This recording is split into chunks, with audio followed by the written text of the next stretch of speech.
Okay, so we're gonna be debunking PragerU today. I've seen that it's been pretty popular to do that on YouTube recently. So that's what we're gonna do in today's video. So let's start with this one, this debunker. We're gonna start with how I left, why I left the left. Okay, here we go. Do you believe in free speech? Yeah, hell yeah, I love free speech. If you believe these things, you're probably not a progressive. What, I'm not? Wait, I thought I was a progressive. Wait. You might think you're a progressive. I used to think I was. My show, The Rubin Report, was originally part of the Progressive Young Turks network. Progressives struck me as liberals, but louder. Progressives were the nice guys. They looked out for the little guy. They cared about women and minorities. Progressives are awesome. They embraced change. I love women and minorities. In short, who wouldn't want to be a progressive? Yeah, right. But over the last couple of years, the meaning of the word progressive has changed. Wait, really? Progressives used to say, I may disagree with what you say, but I'll fight to the death for your right to say it. Yeah, you're right. Not anymore. It did usust to say that. Banning speakers whose opinions you don't agree with from college campuses. That sounds bad. That's not progressive.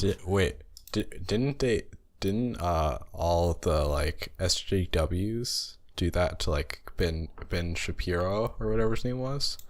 That was pretty bad, right? Yeah. All of this has led me to believe that much of the left is no longer progressive, but regressive. Oh, that was actually really cool there. I don't know if you caught that right there, but so watch. So it's progressive where it's like pro, and then they cross it out into re. So it's like regressive, and it's like regressive means it's bad. Yeah. So I think.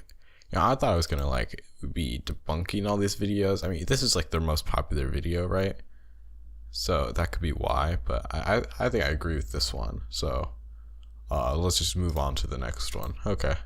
The Middle East problem. Yeah. The Middle East, they're a huge problem or something like that. When I did my graduate studies at the Middle East Institute at Columbia University's School of International Affairs, I took many courses on the question of the Middle East conflict. Semester after semester, we studied the Middle East conflict as if it was the most complex conflict in the world. The problem, however, is that most Palestinians and many other Muslims and Arabs do not recognize the right of the Jewish state of Israel to exist.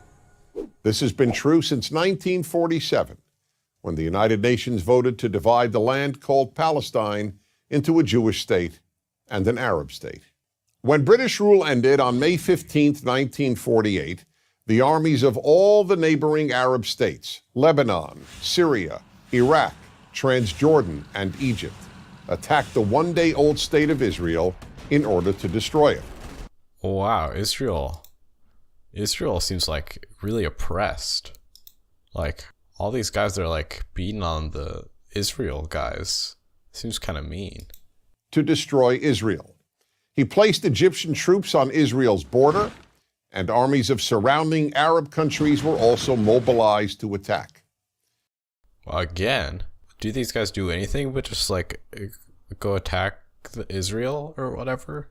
However, Israel preemptively attacked Egypt and Syria. Israel did not attack Jordan and begged Jordan's king not to join the war.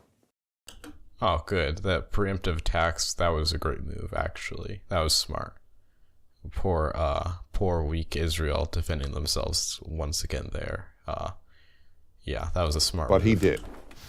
And only because of that did Israel take control of Jordanian land, specifically the West Bank of the Jordan River. Shortly after the war, the Arab states went to Khartoum, Sudan, and announced their famous three no's: no recognition, no peace, and no negotiations.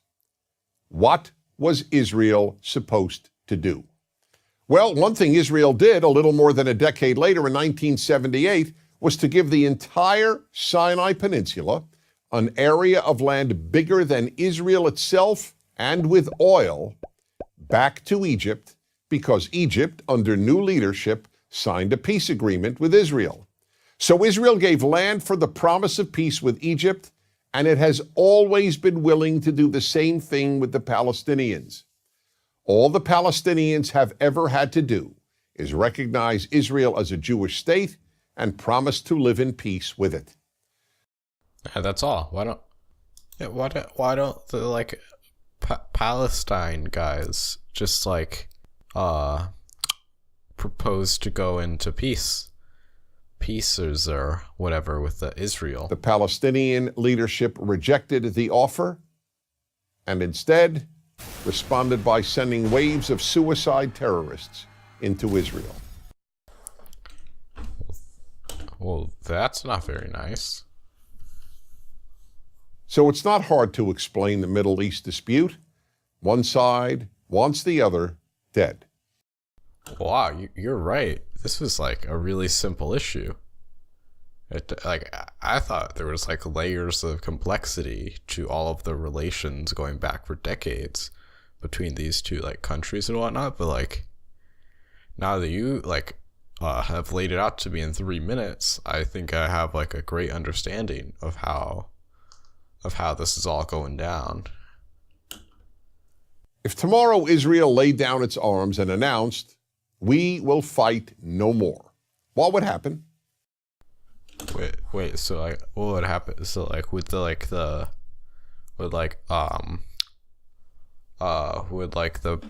Palestine dudes like go in and like fight them or whatever after they said like no fighting? That would be like pretty rude, right? In the first case, there would be an immediate destruction of the state of Israel and mass murder of its Jewish population. Oh, you're right. Okay, I was right. So that's what would happen. And so I bet you if like the other guys said like no fighting, the Israel guys would be like, yeah, sure, no fighting. Then there would be like peace forever, right? In the second case, there would be peace the next day. Yeah. Okay. Well. Since it's just like a simple problem, why don't they just like say I want peace, and just like go to peace or whatever? Huh. Well, like yeah, I was like, huh. So like I thought I was gonna be like debunking all of these like PragerU videos, because like I saw this one video which said they were like propaganda for like an oil company or something like that. But like I'm watching them now and they're like really smart, right? You know what? I think PragerU has been like drastically misrepresented by these like SJW tubers. Like this is like pretty wrong. Let's just jump into another video. Being a normal boy is a serious liability in today's classroom. Oh, really? Wait. This seems like relevant and topical to me since I'm like a normal boy, right? Girls' behavior is the gold standard in schools. Boys are treated like defective girls. Oh, no. You know, you're right. I thought I was like doing pretty good in school. But like, I guess like girls have like systemic advantages in the school system or whatever. Compared with girls, boys earn lower grades, they win fewer honors, they're far less likely to go to college. Oh wait, oh wow, this is like a pretty big deal. Look at this. So like the girl grades, they're like up here, but the boy grades are down here in like honors. Look at that. In college bound, even like more significant.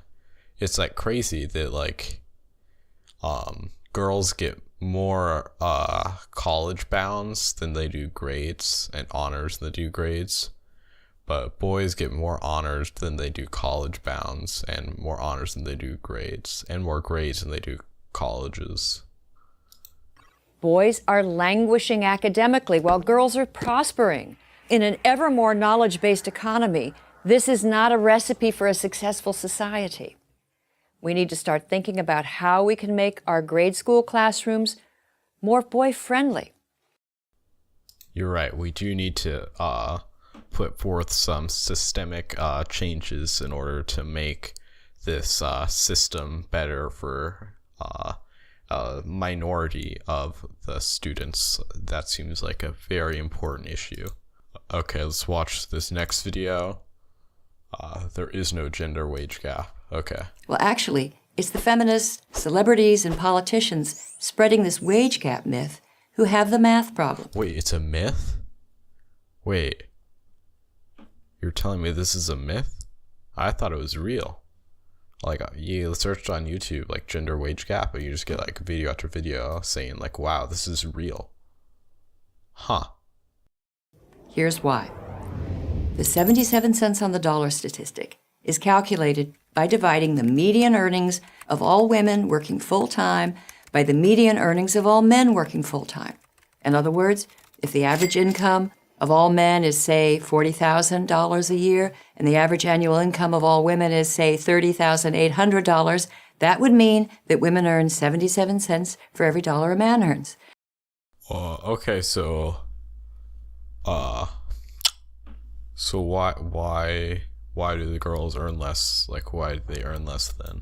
Even a study by the American Association of University Women, a feminist organization, shows that the actual wage gap shrinks to only 6.6 cents when you factor in different choices men and women make.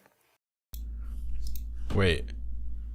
So they earn 77 cents per every dollar a man makes here, but then it shrinks to 6.6 cents for every dollar a man makes here. Isn't that like a bigger gap?